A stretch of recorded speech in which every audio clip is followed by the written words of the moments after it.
Hello everyone, बहुत बहुत स्वागत है आपका एक बार फिर से हमारे चैनल में। आज का वीडियो हम डिटेल में बात करेंगे रेमडेसिविर इंजेक्शन के बारे में। तो हम उसके डिटेल फार्माकोलॉजिकल स्टडी करेंगे, जिसके अंदर हम सीखेंगे उसकी मैकेनिज्म ऑफ एक्शन के बारे में, उसके डोज के बारे में, फिर उसके बेसिक यूज के साथ क्या कॉन्ट्राइंडिकेशन है and what are the side effect of this remdesivir injection. तो रेमडेसिविर की जो RX ओनली इंजेक्शन है, मतलब कि प्रिस्क्रिप्शन बेस्ड मेडिकेशन रहेगा and it is use to treat corona virus disease 2019, कि जिसको हम कहते हैं कोविड-19 infection cause by SARS-CoV-2 virus in hospitalize adults and childrens of 12 years of age and older whose weight at least 88 pounds और near by 40 kg। तो अच्छे से समझिए, रेमडेसिविर जो इंजेक्शन है उसका हम जो बेसिक यूज समझे तो वो कोविड-19 की जो पेशेंट है उनको ट्रीट करने के लिए यूज होता है।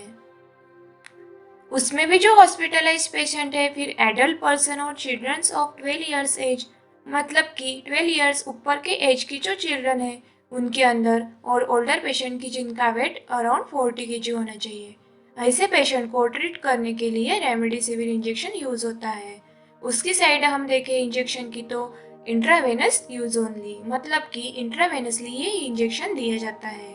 और ये जो उसका वायल होता है उसकी आप स्ट्रेंथ देखें तो 100 mg पर 20 ml उसका कंटेंट रहता है। सिंगल डोज वायल लिखा है और डिस्कार्ड है द अनयूज पर्सन। तो समझो कि जो पर्सन यूज नहीं होता उसको डिस्कार्ड कर देना चाहिए। And each ml contain the 5 mg of remdesivir in 20 ml solution. तो इसका डोज इस तरह से बनता है। तो सिंपली कि ये मेडिकेशन टोटल 20 ml है और टोटल मेडिकेशन इसके अंदर डिजोल्व होंगी 100 mg। तो समझो कि कोई पेशेंट को 1 ml कंटेन दिया जाता है तो 1 ml के अंदर 5 mg ड्रग होता है।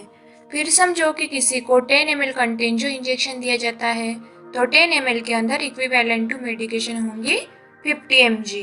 तो इस तरह से ये dose depend on the patient की कंडीशन पे दिया जाता है। आगे जानते हैं इसके इंजेक्शन के बारे में।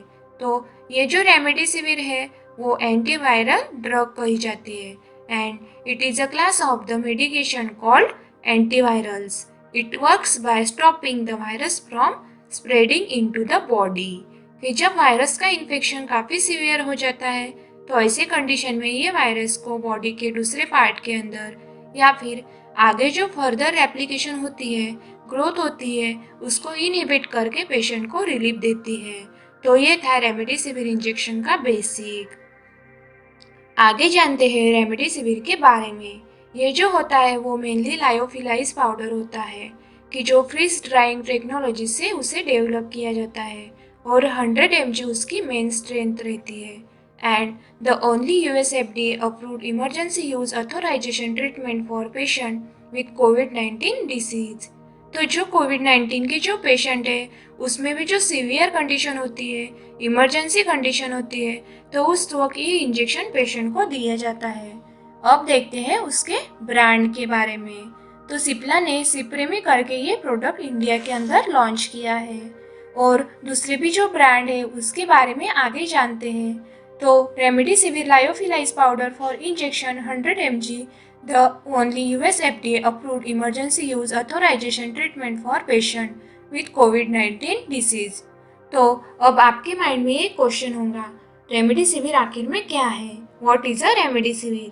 तो रेमडेसिविर को हम pharmacological broad spectrum antiviral medication की कैटेगरी के अंदर रखते हैं, जो अलग अलग स्पेक्ट्रम होते हैं। जैसे ब्रॉड स्पेक्ट्रम, नैरो स्पेक्ट्रम, वैसे रेमडेसिविर जो है broad spectrum antiviral medication developed by the biopharmaceutical company Glide Science, and as of 2020 remdesivir is being tested as a specific treatment for COVID-19 and authorized for emergency use in US and India।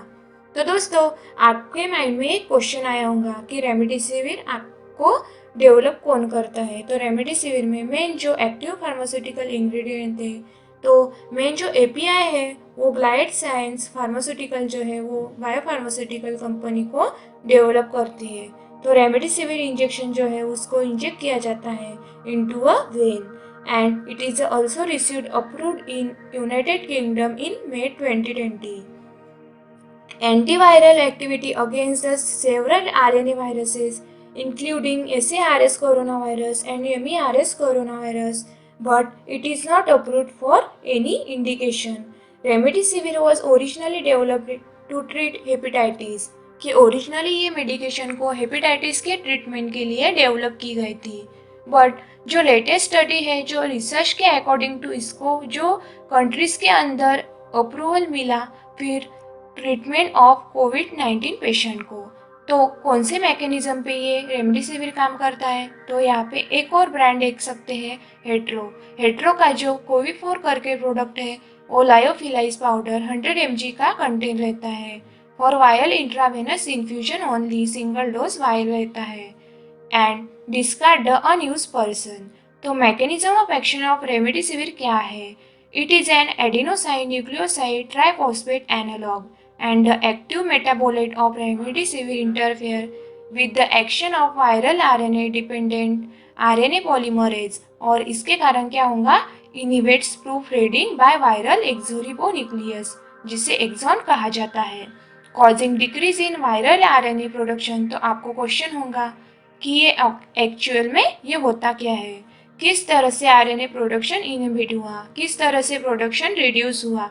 तो यहाँ पे आपने सुना होगा कि remdesivir क्या करता है, तो रेमडेसिविर इंटरफेयर करता है, मतलब कि एक्टिविटी को इनहिबिट करता है। आरएनए डिपेंडेंट आरएनए पॉलीमर्स का ये मेन टारगेट है।